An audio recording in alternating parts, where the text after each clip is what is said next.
Hello, my friend. You are listening to a brand new episode of Tide Pod, and today I'm going to talk to you about something that has come up because y'all know I always kind of have my ear to the ground. I'm always in community and in dialogue with CEOs, their team members, really just making sure that we have a good pulse on some of the most common challenges. And one topic that keeps coming up in some version or another is this underlying frustration with feeling like every single decision, every single idea, every single moment of innovation and creativity totally relies on them as the CEO. And so in that spirit, I was inspired today to talk to you about how being the only thought leader in your company may actually be stifling its growth. Ooh, yes. So we're going to get into exactly what it is to be a thought leader in your company, how we can encourage that kind of thought leader tendency in all of our team members, and some practices that you can put into action immediately following this episode. So go ahead and get cozy because we are about to dive in.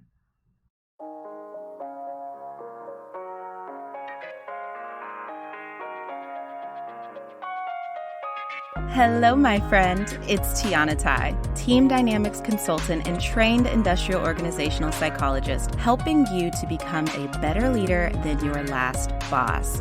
And right now, you are tuning into the go-to podcast for entrepreneurs building and leading teams, hiring, onboarding, management, or maybe you just want some general advice about building your business. Well, let me assure you, you are in the right place. So go ahead, crack open a fresh notebook because you are listening to Tide Pod.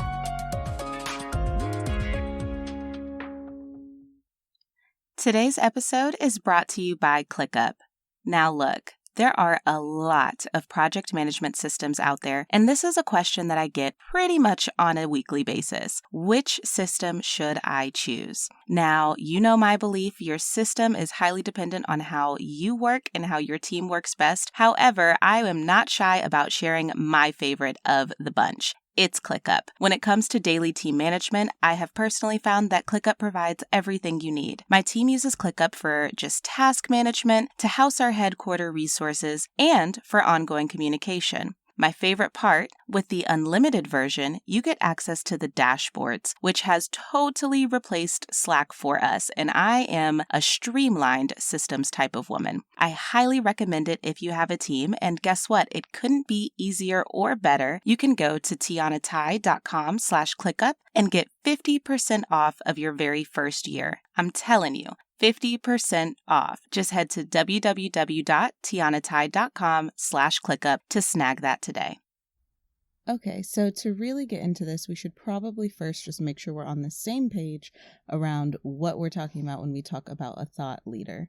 Now, I really liked this super old, actually, Forbes definition, which is a thought leader is someone who looks at the future and sets a course for it.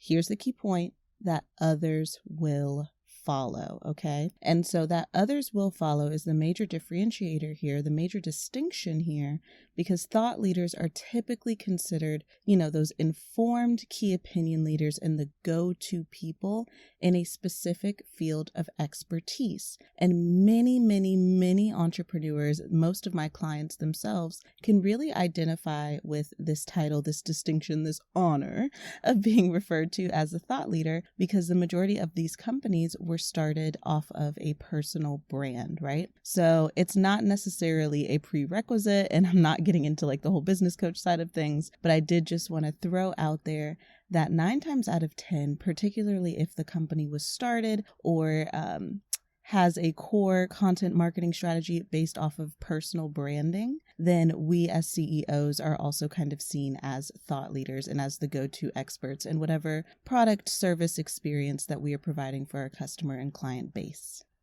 Now, because of that, it can be extra tricky to kind of take ourselves out of this positioning of being the one, the only thought leader in our companies, right? Because when we start these companies and they're really based off of our zone of genius, our expertise, where we shine, it's only natural, like it only naturally follows that we are still considered that number one thought leader, even once we've built out this structure, this team, these different levels of support, whether you have like the hierarchy going and you have a leadership team, whether they're a director level, manager level, what have you.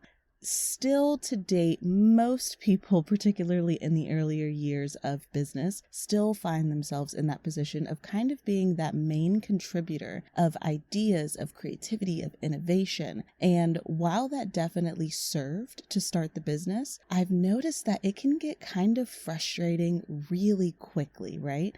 Especially when we get into that conversation of, well, I wanted to build this team so that it no longer feels like everything rests on my shoulders. And as CEOs, one of the biggest things that rests on our shoulders, particularly in this online space, is having that creativity, is having that innovation, not only to come up with, awesome marketing, but also, different business ideas and different avenues that we can go down. And so I did want to talk about just a little bit how this idea, this concept of being a thought leader can truly translate if your company has been based off of something like a personal brand. Even if it wasn't technically based off a personal brand, if you're still here with us, this clearly resonates. So listen on, because I do want to talk about how we can establish kind of the spirit of thought leadership across our teams with our people. So in that spirit, I've got a few tips, a few guidelines, if you will, that you can definitely follow. And the hope, the intention behind this is that if you are implementing these things in your company, we are slowly but surely generating a company-wide culture that really supports this idea of having more of the thought leader mentality. Now, I want to be clear, I'm saying this kind of in abstract, in the spirit of being a thought leader. I'm not necessarily saying that every single person on your team needs to be, heralded by Forbes as the thought leader in X, Y, and Z. That's not realistic. Otherwise, we would all be thought leaders. But the spirit of it, the spirit of being able to approach a topic and really set the future direction for something, that is really, really related to this like underlying ownership mentality, which of course we do want to promote in our overall company culture. So let's get into 4 little things that you can start to really focus on today.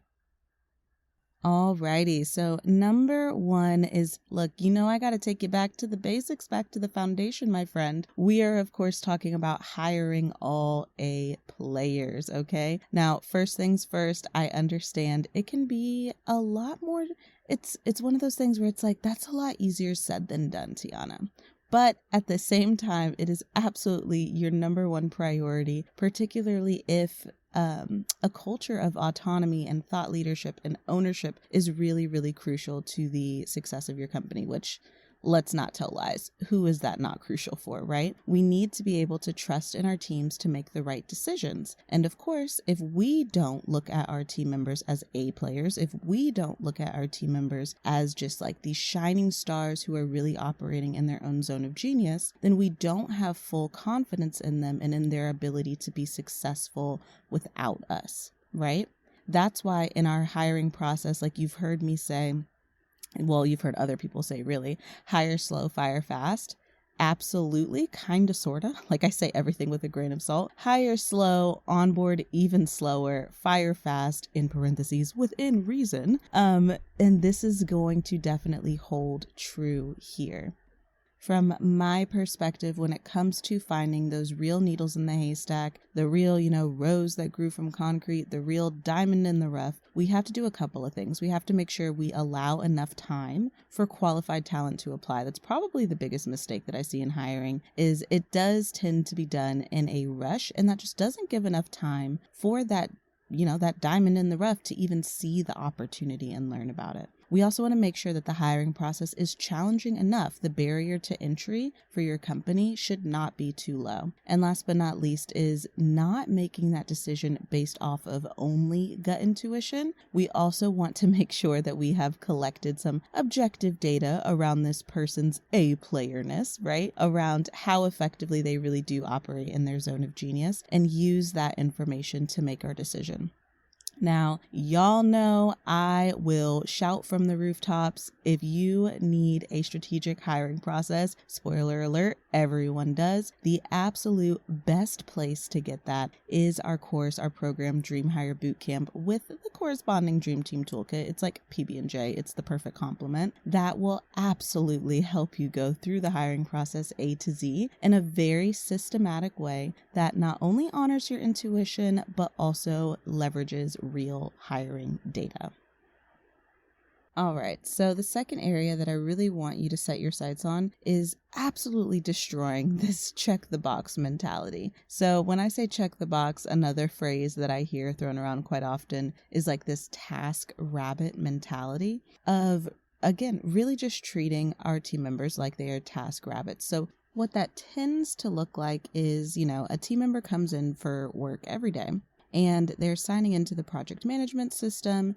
They're seeing a laundry list of to-do tasks, and they are essentially just working through that list day after day after day. Now, what's wrong with that? On the surface, not much. They're doing a job, they're getting compensated for it. It's a copacetic picture. However, what's actually happening is they're being trained to come in and expect a fully organized breakdown of every single little thing that needs to be accomplished, rather than needing to generate some of those problem solving capabilities and even problem identifying capabilities themselves, right? So we really want all of our team members to be asking themselves three key questions every single day.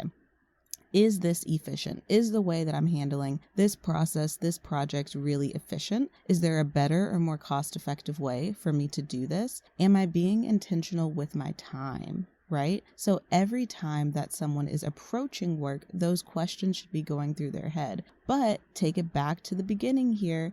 How is the work even being generated? Are we involving our team members in the process of identifying how they should be spending their time? Because that is the number one way that we can start the process of killing that check the box mentality.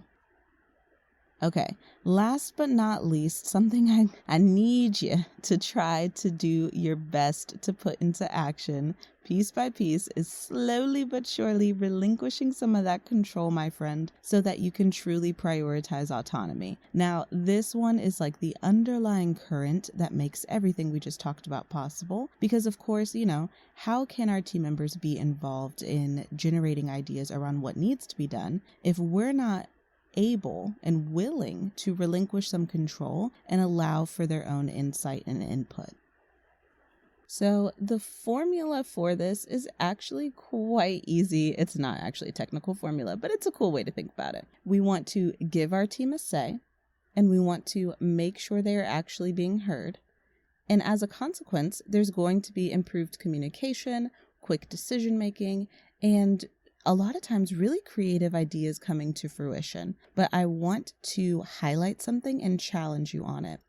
Making sure our team has a say is not only just a feel-good thing that I'm sharing with you. This is something that you actually have to build into the daily operations of your company. Where do team members contribute ideas? What space are we giving them? What time are we allowing for them to speak up during team meetings, right? Are we asking questions, or do we get on team meetings only giving them that laundry list and making sure they have an understanding of, step by step, this is all the things that I want you to do, right? Do they truly have a say? And then part two of that equation is that say being heard? And I have to highlight this because 9 times out of 10, we make this mistake, and I don't think it's intentional most of the time, of accidentally regarding some of the contributions almost as background noise, right? I get it. We have so much going on in our heads, so much strategy and creativity and all of these things running through our own brains that sometimes when others are contributing ideas and whatnot, it can kind of compute as background noise to us, and we can just listen to it, take it in, but then disregard it without ever referencing it again. And that is really, really harmful whenever we are trying to cultivate the spirit of thought leadership amongst our teams. So again, just to recap, we want to have a say, plus make sure that that say is being heard, and that will equal improved communication, quick decision making, and some really creative ideas which all wrapped up together in a beautiful bow really encourage that culture, that feeling, that spirit of thought leadership of your team members really owning a zone of genius, being encouraged to speak on that zone of genius, and having the path internally within your own company to share ideas that will really set the future direction of the way that you are approaching whatever piece of work they are involved in. Okay, my friends, so that's what we've got going for you today. I know that, concepts like really encouraging cultures of thought leadership can feel very high up, very lofty, very unattainable. But just remember, there are always really practical ways that we can approach this work to make sure that we are building company cultures, building spaces, building communities that people are encouraged and proud and really feel empowered by. Like, that is the power that we have as CEOs. That is my most favorite part about being a business owner. And I hope that this episode gave you a little bit of clarity, a little bit of insight onto how you can accomplish the same thing in your own company. So here's your daily reminder to go out and continue building a company culture that you can be proud of. See you on the next episode.